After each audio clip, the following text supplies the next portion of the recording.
If you're TCU, you might as well just abandon your football program. Yeah, fold. You fold. What? Get out of the sport. You never live down a loss like that with the entire country watching. TCU will never.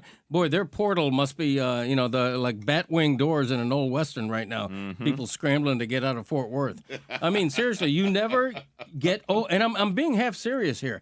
How do you survive an embarrassment like that? How do you get there in the first place? Right. But that's the achievement. By beating Michigan? Right, no, but they beat Michigan. They won 13 games. They had an incredible season. But it can't feel good, to my dad's point, to have pretty much the perfect season for your team. Right. And then realize you're that far away Your still. ceiling is never going to be good enough. Sonny Dykes will never recover from this. Right. I'm just saying this He right won't. now. He He won't won't. recover from it. Dan, gang, everybody listening, yesterday's national championship was the largest margin of victory by any team in a bowl game ever. Like, not in a college football in any bowl game. Really? Right. It was the most embarrassing bowl game that's ever happened, and it was front and center. And I said to Billy, again, half kidding, not entirely kidding, FIU would have given Georgia a better game. Oh, they would have put up 10 at least.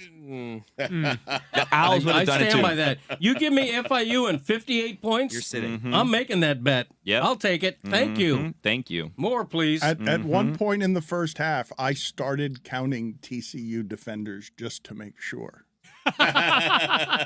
Just because They were playing with enough guys? Just because Ladd was so open. They could have played with 15 defenders. It wouldn't have helped. Put it on the poll at Le Batard Show, Guillermo. Would TCU have won that game last night if they had 15 defenders I like on the this field? game. What would it have taken for that to be a better game last night? What if they legitimately played? Georgia had to play with 9, and TCU could play with 14. The blitzes would be hellacious. Yeah, just blitz 9 on every play. Samford gave him a better game. Samford, not Stanford. That's right. Yes. Stanford and Sons. They set college football back yesterday. Yeah. College football was set back. Dan, everybody's been talking about this. The college football playoff should be expanded. I talked to Greg. It should be reduced. Yeah. 1 versus 2. That's right. all you need. Yeah. You don't need any more than that. This is what happens when you get cutesy-wootsy and you start putting in little froggies in there at number 3. They start beating people. Then they slip their way in because Michigan's never going to get it done. They're always going to do something to mess it up for everybody. And look what they did. This is really Michigan's fault if we're going to blame anyone. Yep. Jim Harbaugh ruined college football last night because they went in, they blocked Nick Saban.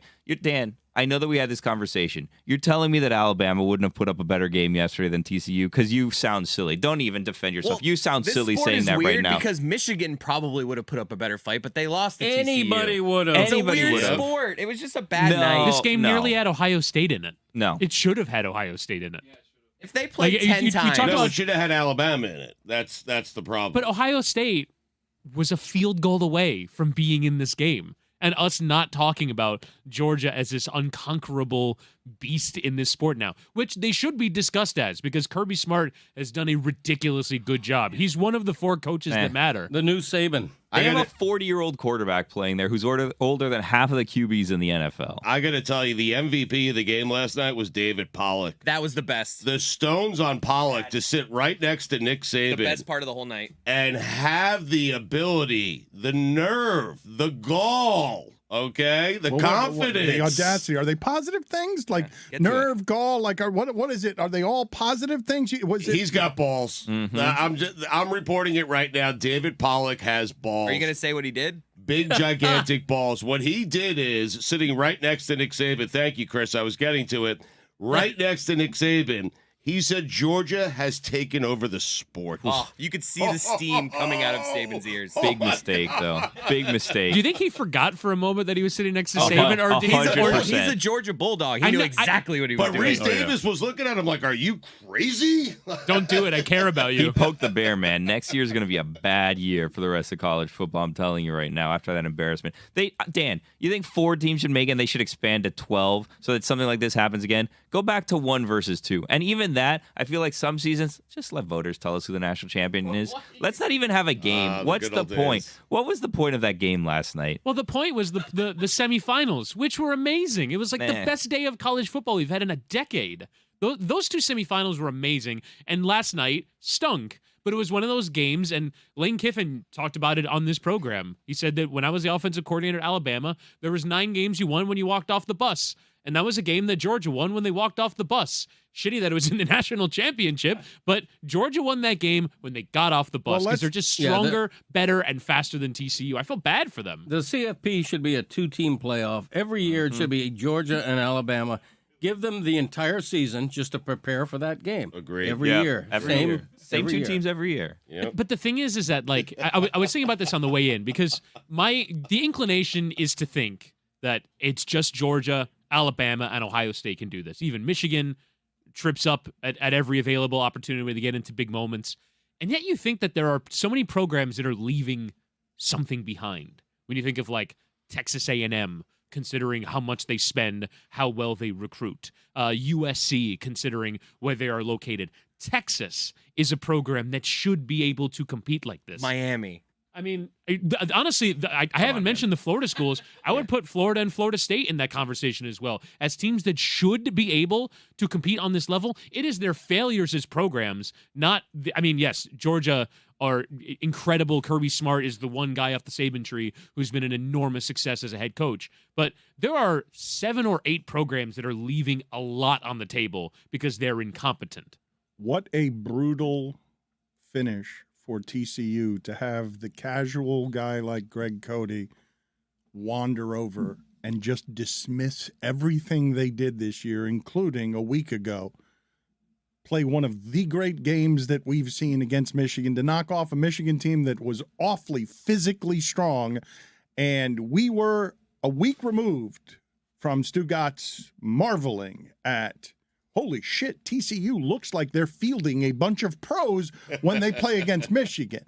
But I think what you're about to see, which does concern me for the future of college football, is as the money continues to grow, the top of the SEC, I don't mean to say that Ohio State or Michigan can't compete in a game or two, but if I play 10 times, the top of the SEC is swamping everybody. And it's just closer to being professional football than the rest of what it is that you're watching, because we were awfully impressed, or I was, by TCU all season long. Kansas State was good. The team they lost to in Kansas State was good this year, but good has to be graded on a curve. What Georgia and Alabama do is different from what everybody else in the sport is doing, except maybe Ohio State. I think one of the big surprises of the season is that Michigan was able to do that late in the game to Ohio State. That Ohio State looked like a professional team to me as well. Marvin Harrison Jr. is clearly an NFL receiver. To your point, TCU lost to Kansas State in the Big 12 final. I think still got into the playoffs. Alabama beat Kansas State in the bowl game by 25 points. I mean, dominated them. There is nothing. I heard this on a couple podcasts on the way in. Like, there is nothing that could have prepared TCU for what they faced last night. They played a really good Big 12 schedule. They played in a conference championship game. They played Michigan in the semifinal. This is just a different level. I don't think that Kirby Smart, because he just was always standing next to Nick Saban, it's going to take him a while to get the reputation as like one of these unstoppable coaches. The guy recruits his ass off. The guy builds an incredible coaching staff. Like, Kirby Smart is one of these guys now. You're saying these that guys Kirby that Smart matters. is now walking into living rooms assless.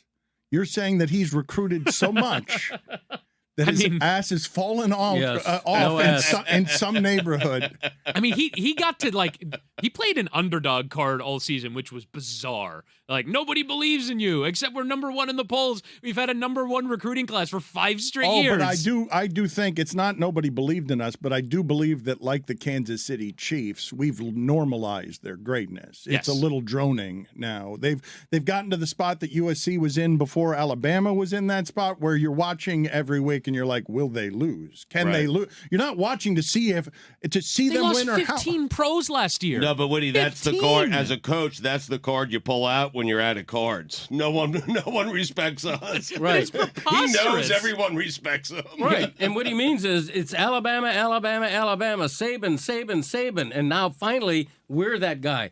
We're Saban. We're Alabama right now. They have to come after us. Yes.